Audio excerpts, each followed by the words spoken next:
pleno conflicto. Exactamente, el gobierno nacional cerró las exportaciones totalmente, dijo acá hay frigoríficos que nos están robando dólares porque este año ingresaron la misma cantidad de dólares que el año pasado, pero los precios se duplicaron, entonces acá alguien se está quedando con un vueltito. Cerraron las exportaciones y como respuesta a eso, Un paro. Paro del campo. ¿Cómo nos afecta todo eso?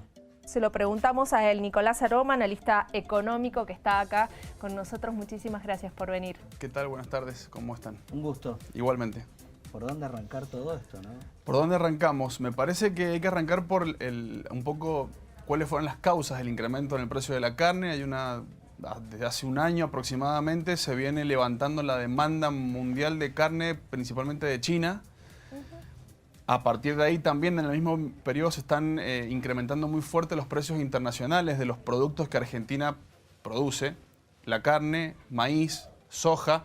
Eso tiene un costado muy positivo por el lado de las exportaciones, ¿no? Como fortalecimiento de las reservas internacionales. Sabemos que acá el problema del dólar es central. Eso ayuda a que entren más dólares. Eso ayuda a que entren más dólares y fortalecer reservas. El tema es que también tiene un impacto negativo en este caso de aumento en la mesa de los argentinos, digamos. Se produce un traslado de esos precios internacionales que Argentina no pone, sino que toma ese precio y se empieza a meter al mercado interno. Bueno, y ahora enfrentamos el problema. Dicen los del sector, no.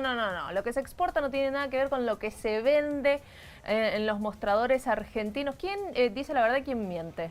Mirá, no sé si será mentira o verdad, lo que sí hay una lógica económica que es básica. Si los precios de exportación empiezan a levantarse, como productor te conviene exportar y no vender al mercado interno a 200 pesos. Digamos. Justamente Entonces, lo que ellos están diciendo es lo que exportamos no es lo mismo que vendemos acá. Entonces, si es lo mismo...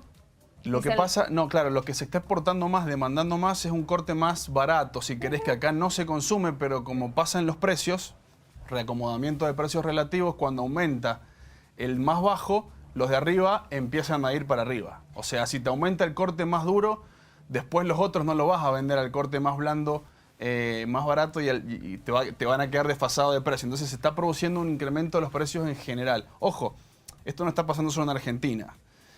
Hay un problema de inflación mundial con los alimentos. Estados Unidos tuvo la inflación mensual más alta en 14 años, el mes pasado. Alemania, lo mismo.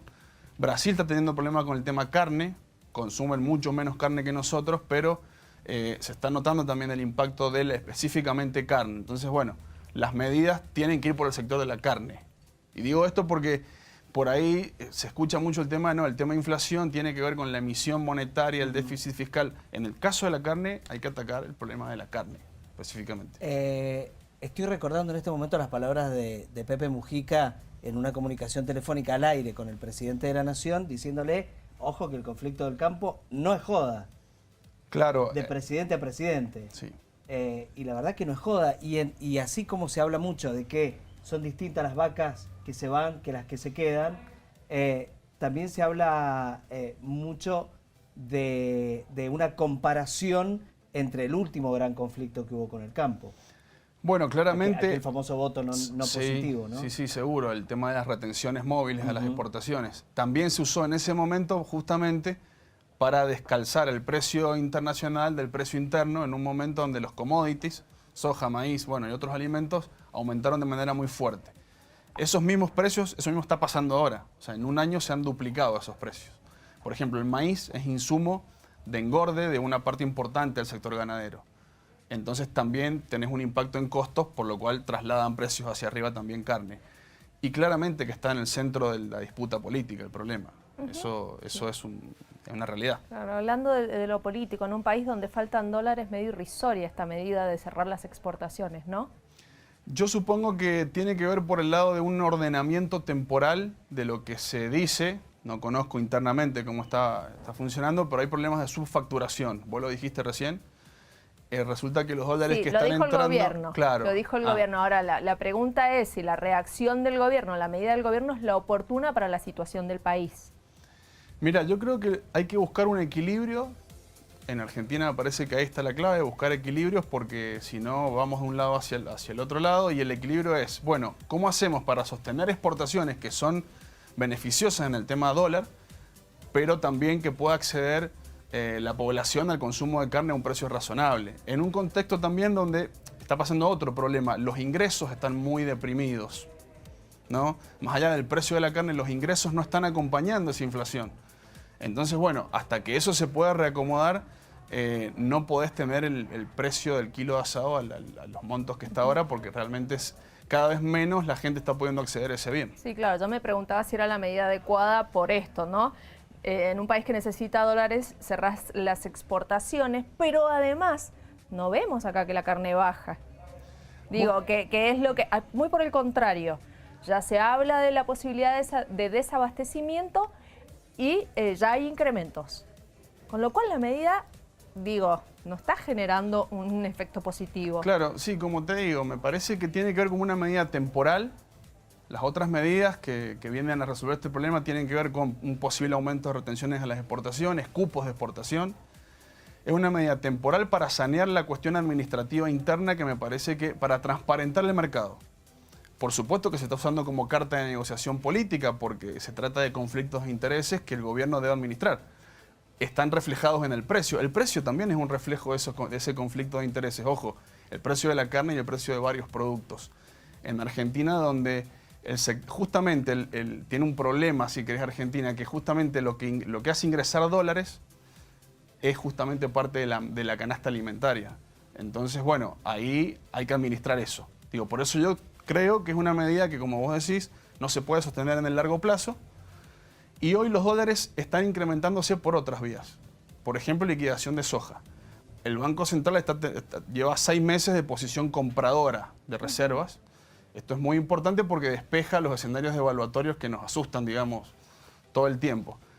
Así es que por eso digo que para mí va a ser temporal, sí, viendo qué pasa adentro. Lo que hoy puede mantener la vara en cierto lugar, digo, esto de la soja, también después se puede convertir en la alternativa de estos a los que le frenaron las exportaciones y que se vuelquen por el grano y generas un desequilibrio por otro lado. Ese es otro problema que produce el incremento del precio de la soja, el desplazamiento de la movilidad del capital, digamos, de ganado a soja, y eso se viene sosteniendo. De hecho, te digo, esa es una de las principales causas a favor de las retenciones a las exportaciones de soja, porque si no, te desabastece el mercado ganadero. Por eso también la producción, vos fíjate que no ha aumentado hace un tiempo largo, que no hay un shock de stock ganadero, pero sí se produce rápido el shock de precios. Entonces, bueno, como te digo, insisto, me parece que la medida viene temporalmente a ver qué pasa adentro, a transparentar el mercado, a ver quiénes son los actores y después se sentarán a negociar nuevamente para ver cómo se sigue. Ahora, negociar es que una de las partes tiene que ceder, ¿o no? ¿O hay otra luz al final del camino? Creo que negociar es una parte donde las dos partes pierden algo y ganan un poco todos, digamos. Me parece que esa sería la idea, que puedan ver cómo está la situación y decir, bueno, vamos hasta acá, levantamos la medida, el precio no puede subir a los niveles que está subiendo el precio internacional, porque si no, con esta política de ingresos que todavía no se alcanza a recuperar, no es posible, digamos. Entonces, bueno, veremos cómo surgen esas negociaciones. Hoy por hoy, en este momento y a esta hora, a 44 minutos de las 14 de este 1 de junio, una parte pierde, los consumidores perdemos. Claramente, porque vas, viste, y te dicen, va a faltar carne pronto, entonces la gente se desespera, compra, crece la demanda, suben los precios porque supuestamente va a haber poca oferta, dentro de poquito si se sostiene el paro. Y se echan las culpas mutuamente. Sí, hay una parte que pierde hoy nosotros, mientras negocian. Claro, y se echan la culpa mutuamente. Vos Claro. paraste, no, vos me paraste Claro. las exportaciones. Claro, totalmente. Digo, te lo planteaba antes de que arrancáramos la nota, ¿viste? Según a dónde vas te dicen, y va a faltar carne. No, tiene que pasar 3 meses de paro, te dicen en otras carnicerías, para que falte carne. O sea, la gente no sabe qué hacer. El que puede se abastece pagando el precio que le cobren con aumentos, como te lo venía... Por eso, el que puede se abastece pagando el precio que le cobran con aumentos porque se están registrando. Claro, ahí está bien eso de que puede pagarlo. No hay posibilidad de que se convaliden precios cuando no hay ingresos posibles para sostenerlo. Entonces, es cierto que la medida nos afecta a los consumidores. En realidad, todo este tipo de cosas nos terminan afectando a todos, y a nosotros como consumidores. El problema es que igual estaba cayendo demasiado el consumo de carne, justamente porque esos salarios, esos ingresos fijos no podían hacer frente a ese incremento de precios. Digo, eso ya estaba pasando. Entonces es por eso que el mercado interviene. Y las negociaciones ya vienen de hace rato, digamos, desde por lo menos enero. Hay como acuerdos sectoriales que se estaban intentando y parece que con poco éxito. Entonces, bueno, se ha decidido por una medida un poco más fuerte, digamos, como te digo, para transparentar el mercado. ¿Se sostendrá esto en el tiempo? Bueno, no lo sabemos, pero me parece que por lo menos el tope de no exportar no va a ser así durante mucho tiempo. También se le echa un poco la culpa al consumidor, por esto que decía Marisol, el que tiene un pesito más se compró 2 bifes más para meterlos en el freezer y le dicen, che, culpa tuya, el precio va a seguir subiendo, porque compraste más y eso genera que el mercado... Entonces también le señalan al consumidor final como parte de la culpa, que en realidad creo que el precio entra por otro lado. Claro, no, yo no le echaría la culpa al consumidor porque la cultura de comer carne en Argentina es muy importante. Sí. Está en Argentina es el país que más consume carne en el mundo por lejos. Aún cuando haya habido una baja importante, per cápita se consumen 44 kilos de carne anuales por persona. Está uno en todos los rankings, digamos. No es una culpa al consumidor, es otro problema que hay que ordenar de otra manera. No se le puede echar la culpa a la gente que compra la carne porque es un consumo que está en nuestra canasta de alimentos. Así que eso lo descartamos, digamos. Bien. No, ya sería el último que nos faltaría. Que tengamos la culpa, ¿viste? Pero no lo suelen hacer. No solo para la carne, porque no es que solo ha bajado el consumo de la carne. Tenemos problema para consumir en distintos aspectos de nuestra vida cotidiana, porque los salarios quedan atrasados por la inflación, etcétera, etcétera. Así que ya lo último que nos faltaría es tener la culpa de comprar un bife más, cuando se puede. Perdón, y detrás de esto el pollo está de parabienes.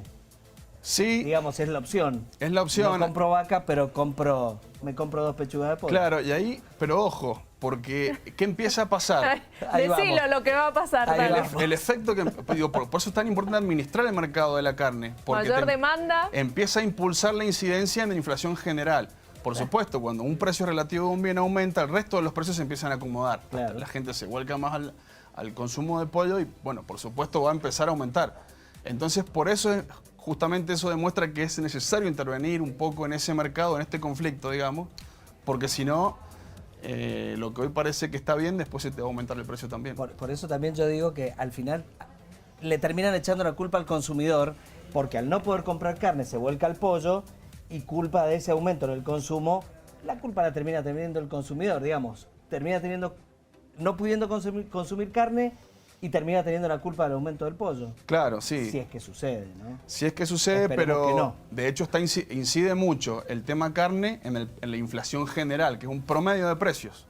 Bueno, la carne tiene mucha incidencia en el IPC nacional de inflación, o sea que ver lo que pasa con la carne es importante para todo lo que conocemos como inflación. Nicolás, muchísimas gracias por haber venido. Gracias a ustedes. Muy amable. Por favor. Un gusto. Bueno, Nicolás Aroma, tratando economista. de comprender todo esto que nos pasa. Sí. Viste, son estas cosas que yo sé que la gente tiene mucho interés por estos temas en casa, pero también sucede que en realidad